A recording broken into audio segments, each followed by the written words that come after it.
warahmatullahi wabarakatuh. Allahu akbar, Allahu akbar, Allahu akbar, Allahu akbar, Allahu akbar, Allahu akbar, Allahu akbar, Allahu akbar, Allahu akbar kabira, walhamdulillahi katsira, wa subhanallahi bukratan wa asila. La ilaha illallah wa la na'budu illa iyyah mukhlisina lahuddin walau karihal kafirun. La ilaha illallah wahdah sadaqa wa'dah wa nasara 'abdah wa a'azza jundahu wa hazamal ahzaba wahdah. La ilaha illallah wallah walillahil hamd. Alhamdulillahilladzi amata wa ahya wa amarana bittaqwa wa nahana 'anil naba'il hawa. Alhamdulillahilladzi ja'ala lana Idul Adha. Allahu al-Malikul Wallahul Malikul Qudusus Salam Al-Mu'minul Muhaiminul Azizul Jabbarul Mutakabbir Al-Hadi ibadahul mu'minina bil Qur'anil Karimi ila siratim mustaqim. Nashhadu an la ilaha illallah syahadatan tunjina min azabin alim, wa nashhadu anna rahmatan lil alamin, wa sallallahu ala sayyidina wa habibina al-mustafa Muhammadun nabi al-huda alladzi la yantiqu anil hawa in huwa illa wahyu yuha, wa ala alihi wa ashabihi ahli siddiqil wal wafa. Ayyuhal muslimun al hadirun rahimakumullah, ittaqullah haqqa tuqatih. Diri kita bersimpu di depan pintu kebesaran Allah. Allah yang maha kasih, Allah maha sayang. Baru saja kita mengakhiri salat kita dengan menyebar salam sejahtera kepada semua makhluk di sekitar kita. Sejak tadi malam sampai pagi ini, kita memenuhi langit dengan suara takbir kita. Allahu Akbar, Allahu Akbar, Allahu Akbar, walillahil hamd. Jauh dari kedalaman hati kita yang paling bening, terbesit rasa syukur dan tidak terhingga. Rasa syukur yang mengisi setiap pembuluh darah kita, mengalirkan kesejukan ke dalam pori-pori kulit kita, urat-urat saraf kita, jaringan-jaringan daging kita, butir-butir darah kita sampai ke dalam tulang sumsum kita, seperti tetes-tetes embun di pagi hari. Air mata kita perlahan-lahan menggenangi pipi kita. Air mata terima kasih kita kepada Allah, Allah yang maha sayang. Air mata kepuasan karena kita dapat berhari raya lagi. Air mata kebahagiaan karena kita mendapat peluang untuk melaksanakan sholat Idul Adha di tempat ini. Selanjutnya insya Allah hari ini sampai 3 hari tasyrik mendatang, kita memotong hewan kurban yang telah kita niatkan sebagai taqarrub ilallah, sekalipun kita dalam kondisi yang prihatin. Pada hari ini Jumat 10 Zulhijjah 1441 Hijriah, bertepatan dengan 31 Juli 2020 Miladiah, terjadilah 3 peristiwa penting yang melukiskan keagungan Allah Subhanahu wa taala. melukiskan kebesarannya serta menampakkan syiar Islam ke segala penjuru dunia. Peristiwa penting yang tidak bisa lepas dari hari raya Idul Adha adalah ibadah haji, sholat Idul Adha, dan kurban. Namun pada situasi saat ini, ketiga ibadah tersebut harus dilaksanakan di tengah pandemi COVID-19 yang sampai saat ini belum mereda. Tentunya ketentuan Allah Subhanahu wa taala ini tidak boleh serta-merta menurunkan semangat spiritual kita sebagai umat Islam. Kita harus meyakini bahwa selalu ada hikmah besar yang terkandung dari setiap ketetapan yang diberikan oleh Allah Subhanahu wa taala. Seperti kita ketahui bersama, akibat pandemi COVID-19 yang mewabah di berbagai penjuru dunia, jamaah haji Indonesia tahun 2020 tidak diberangkat ke tanah suci. Hal ini dilakukan pemerintah untuk menjaga keselamatan jiwa jamaah dari tertular virus corona. Pemerintah Arab Saudi pun tidak mengizinkan jamaah dari luar negeri untuk menjalankan rukun Islam kelima ini. Hanya warga Arab Saudi dan warga asing yang berada di Arab Saudi saja yang diperkenankan melaksanakan ibadah haji. Itu pun dengan pembatasan jumlah dan peraturan yang sangat ketat. Allahu Akbar, Allahu Akbar, Allahu Akbar walillahil hamd. Marilah saudaraku, kita simak tiga peristiwa ini. Yang pertama, berkumpulnya kaum muslimin dan muslimat di suatu gurun pasir di bawah panas terik matahari, memakai pakaian seragam yang putih, tidak berjahit, bergulat melawan kesukaran dan kesulitan demi kesulitan, mengorbankan harta benda kekayaannya dan kesenangan pribadi di tempat tinggalnya. Mereka berkumpul di satu tempat yang jauh, kira-kira 22 km di sebelah timur Makkatul Musyarrafah yang disebut kota Mina, sekalipun dalam suasana yang prihatin. Sebab tahun ini tidak sama dengan tahun-tahun sebelumnya. Namun ritual Islam yang agung, para jemaah haji dengan tulus ikhlas bergerak seolah-olah ditarik oleh suatu kekuatan menuju Ka'bah untuk menunaikan tawaf ibadah sebagai salah satu rukun ibadah haji. Sejak matahari terbenam kemarin sore, para jemaah haji meninggalkan Arafah menuju Mina hingga dini hari tanggal 10 Zulhijjah, seraya dengan mengumandangkan suara di mana-mana seragam dan sama bacaannya. Labbaik, labbaik Allahumma labbaik, labbaik la syarika laka labbaik, innal hamda wan ni'mata laka wal mulk la syarikalah. Aku datang memenuhi panggilanmu ya Allah. Aku datang memenuhi panggilanmu, tidak ada sekutu bagimu ya Allah. Aku datang memenuhi panggilanmu, dan sesungguhnya segala puji dan kebesaran adalah untukmu semata ya Allah, karena engkaulah memiliki segenap kerajaan untukmu dan tidak ada sekutu bagimu. Yang kedua, pada hari ini serentak kaum muslimin dan muslimat baik tua maupun muda, dari kanak-kanak sampai nenek-nenek di 8 penjuru mata angin dan khusus di Indonesia, sesuai dengan kesepakatan antara masyarakat, pemerintah dan alim ulama, jamaah datang berduyun-duyun menuju tanah lapang, langgar, masjid atau tempat yang telah disepakati. Kecintaan atas perintah Allah dan sunnah Rasulullah.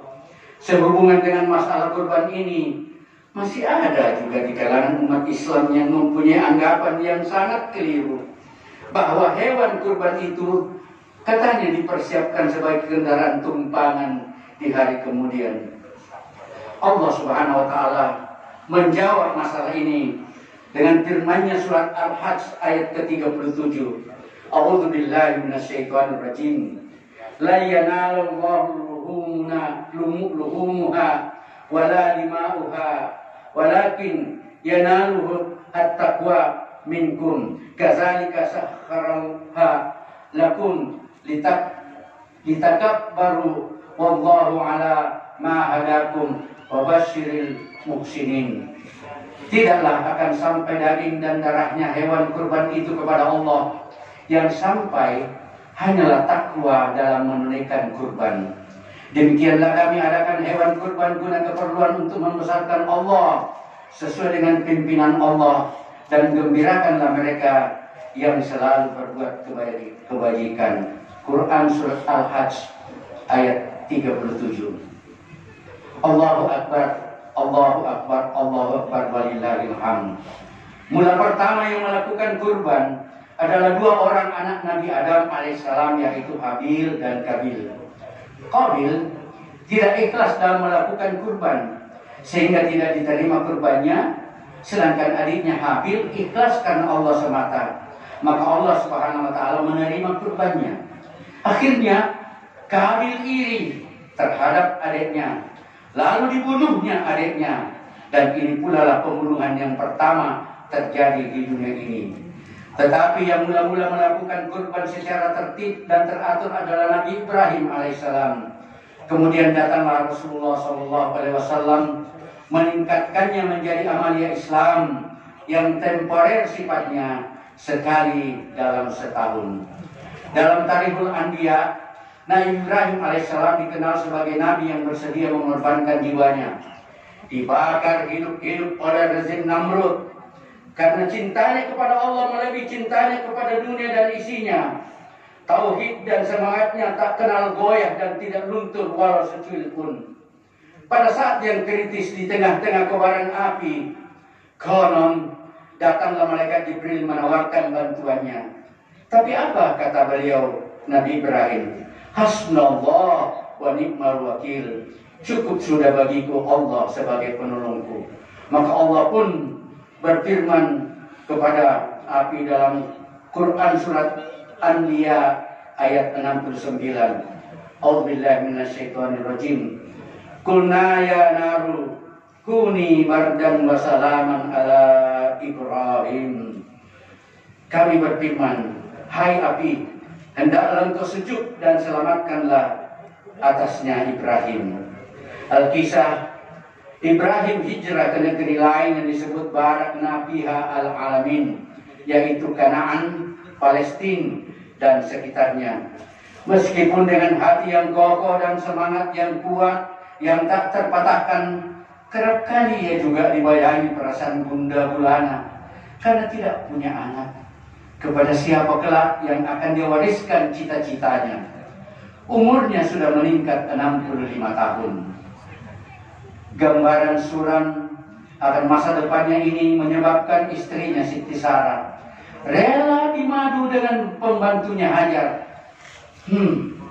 Tak ada lagi pengorbanan perasaan di antara kaum Hawa melebihi daripada pengorbanan perasaan diri dalam posisi permaduan. Alhasil, Nabiullah Ibrahim alaihissalam menerima saran istrinya dan beliau pun nikah dengan Siti Hajar pembantunya.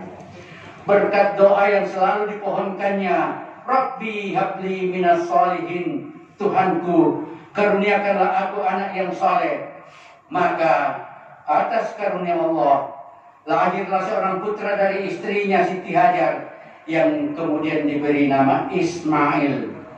Pucuk dicinta, ulang pun tiba atas lahirnya sang putra. Betapa bahagianya Nabi Ibrahim sekeluarga. Namun, saudaraku kaum muslimin, bukanlah emas jika tak pernah diuji, bukanlah orang beriman jika tak pernah dicoba. Maka tatkala Ismail beranjak dewasa, sebagaimana lazimnya anak-anak membawa sejuta harapan bagi sang ayah, sekonyong-konyong keluarga Ibrahim mendapat ujian yang sangat besar. Oleh Allah Subhanahu wa taala diperintahkannya Ibrahim untuk menyembelih anaknya. Alangkah sulitnya serta kacaunya perasaan Ibrahim, sebab anak kandung pelepar larai, cahaya mata, belayan kasih sayang, tumpuan harapan, anak semata wayang yang lama dirindukan harus disembelih oleh tangannya sendiri. Bayangkan bagaimana perasaannya, bagaimana konflik perasaan dan pergulatan berkecamuk di dada Ibrahim alaihissalam. Bergulat antara naluri perasaan cinta kepada anak kontra dengan jiwa yang mutmainnah sebagai seorang hamba yang patuh dan taat atas perintah Sang Khalik. Terkadang-kadang memang kita berkata, Ilahi, Anta maksudi wa ridhaka matlubi. Ya Allah, Engkaulah semata yang kumaksud dan ridamulah yang kucari. Sehingga riwayat pengorbanan Nabi Ibrahim ini dipatrikan dan diabadikan di dalam Al-Quran surah 37 surat As-Saffat ayat 102. A'udzubillahi minasyaitonirrajim.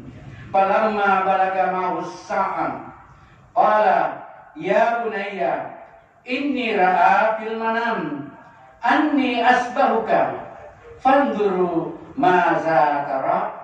Maka tatkala anak itu sampai pada umur sanggup berusaha bersama Ibrahim, Ibrahim memanggilnya, anakku, sesungguhnya aku melihat dalam mimpiku bahwa aku mendapat perintah dari Allah untuk menyembelihmu.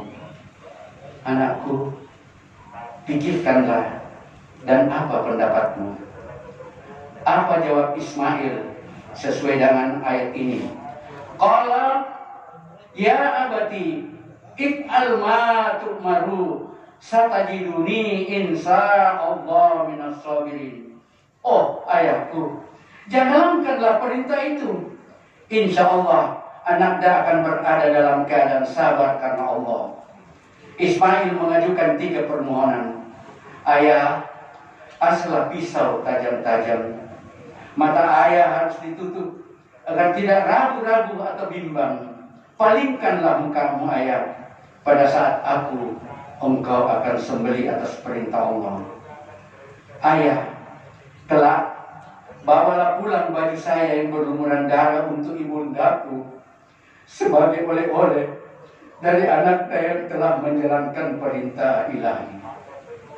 Alkisah direbahkanlah Ismail di haribaan Ibrahim alaihissalam.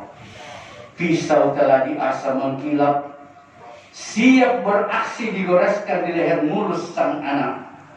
Namun pisau enggan menciderai kulit daging yang anak yang dilumuri oleh nur ilahi. Dikala pisau digoreskan dengan wajah dipalingkan, dalam detik-detik yang sangat singkat dan menentukan, Allah menunjukkan kerahiman dan kekuasaannya. Dengan teknik yang sangat ajaib, tangan Ibrahim menggoreskan pisau tajam ke leher seekor kibas yang telah rebah di pangkuan Ibrahim. Setelah Ibrahim membuka mata, didampingi Ismail yang berdiri di sisinya, mereka berdua takjub memandang kibas yang telah tersembelih. Saudaraku kaum muslimin, jelaslah bahwa barang siapa yang bertakwa kepada Allah pasti akan ditunjuki jalan menuju kemudahan di saat-saat yang mendebarkan. Firman Allah surat At-Talaq ayat 2, "Wa may yattaqillah yaj'al lahu makhraja." Barang siapa yang bertakwa kepada Allah, maka Allah akan membukakan jalan keluar baginya. Allahu Akbar, Allahu Akbar, Allahu Akbar, walillahil hamd. Perintah untuk menyembelih Ismail terkandung peringatan agar hati-hati terhadap godaan anak yang merupakan simbol dan objek kecintaan seorang kepada dunia. Demi anak, orang tua mau melakukan apa saja untuk menggembirakan dan menolong anaknya.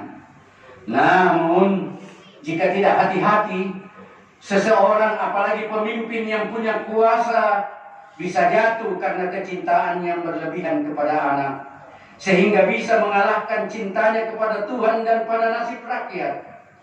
Sosok Ibrahim adalah simbol pemimpin, sehingga pesan Tuhan kepada Ibrahim sebenarnya berlaku juga untuk kita, terutama semua pemimpin. Dan kita adalah semua pemimpin. Kullukum ra' wa kullukum mas'ulun an ra'iyah. Kamu semua pemimpin dan kamu akan bertanggung jawab atas kepemimpinanmu. Jika cinta seorang pemimpin kepada keluarganya sampai menggeser ketaatan kepada Tuhan dan melupakan fakir miskin, maka negara pasti hancur.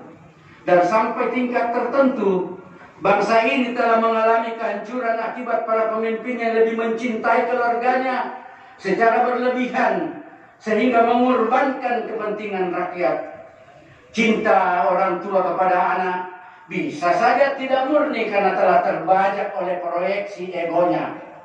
Ego yang terarahkan tidak hanya kepada anak, tetapi kepada materi, kepada jabatan, popularitas, dan kemegahan. Banyak anak pejabat tinggi yang justru pendidikan dan moralnya berantakan akibat pula orang tuanya. Egoisme destruktif inilah yang harus kita sembelih, yang antara lain dibuktikan dalam tindakan nyata berupa memotong sebagian harta kita untuk diberikan kepada fakir miskin sebagaimana disimbolkan dalam penyembelihan hewan kurban untuk masjid kita 27 ekor sapi ditambah 2 ekor kambing. Perlu disadari hadirin sekalian, yang dibutuhkan masyarakat saat ini bukan hanya menerima sepotong daging kurban saja, tetapi juga rasa aman, pendidikan yang bagus, dan lapangan kerja. Sekalipun sekarang ini pendidikan melalui daring, tidak melalui luring. Jadi sungguh ironis bila para pemimpin bangsa berulang kali pergi haji dan tiap tahun menyembelih hewan kurban, tetapi yang marah justru korupsi. Begitu banyak, tapi lebih banyak masuk di kantongnya. Bukan semangat dan tindakan nyata untuk berkurban menolong rakyat yang kian menderita. Terlebih dalam suasana pandemi COVID-19 yang belum berakhir. Semoga Allah mengampuni seluruh kesalahan dan dosa kehilapan kita. Allah menerima tobat kita. Dan Allah segera mengakhiri pandemi COVID-19 ini. Wallahu a'lam bishawab. Amin. Ya Rabbil Alamin. Hadirin, marilah kita menengadahkan hati kita kepada Allah. Semoga ibadah haji dan kurban yang merupakan amalia pengorbanan kita adalah semacam contoh teladan dari Ibrahim, yang mana merupakan batu muhasabah dan timbangan terhadap pengorbanan yang telah, yang sedang, dan akan kita hadapi. Di mana yang paling utama dan paling suci adalah nilai-nilai takwa terjadi pada niat dalam menempuh dan menjawab panggilan ilahi. Bismillahirrahmanirrahim. Innaka ta'lam sirran wa alaniya fataqabbal minna innaka antas samiul alim. Wala udwana illa ala zalimin. Wassalatu wassalamu ala sayyidina Muhammadin sayyidina mursalin wa ala alihi wa sahbihi ajma'in. Allahumma ya Allah, ya Malikul Qudus, ya Karim, ya Allah, hari ini kami bersimpuh di hadapan-Mu, hari yang suci dalam fitrah maghfirah-Mu. Kami yang duafa, insan yang berlumuran dengan noda dan dosa, insan yang penuh dengan kehilapan, memohon ampunan. Ya Allah, taburkanlah kasih sayang-Mu ya Allah, taburkanlah rahmat, luaskanlah hati kami dalam menerima maaf dan uluran kasih sayang adik kami, kakak kami, saudara kami, orang-orang yang dekat dengan kami, dan orang yang selalu berada di sisi kami. Tuhan, kenikmatan surga-Mu nan abadi, kemewahan singgasana yang Engkau janjikan, melihat wajah-Mu, puncak segala kenikmatan, sungguh anugerah nikmat yang tertinggi bagi kami. Alangkah sayangnya ya Allah, semua itu tak pantas bagi hamba yang selalu tenggelam dalam noda, selalu bertumpu pada keharaman yang nyata.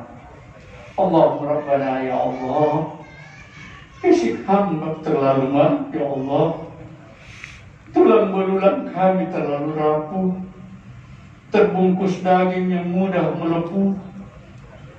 Ya Rabb, bila neraka yang telah menjadi ketetapan tak mampu kami bertahan dari buasnya api Jahannam, api yang menyambar, menggelegar, menjilat, menyasar. Ya Allah, Ya Rahim, fahab lana taubatan lidhunubina, faghfir lana warhamna wa innaka ghafurur rahim. Ya Allah, ampunilah atas semua kesalahan yang kami lakukan kepada pasangan hidup kami, kepada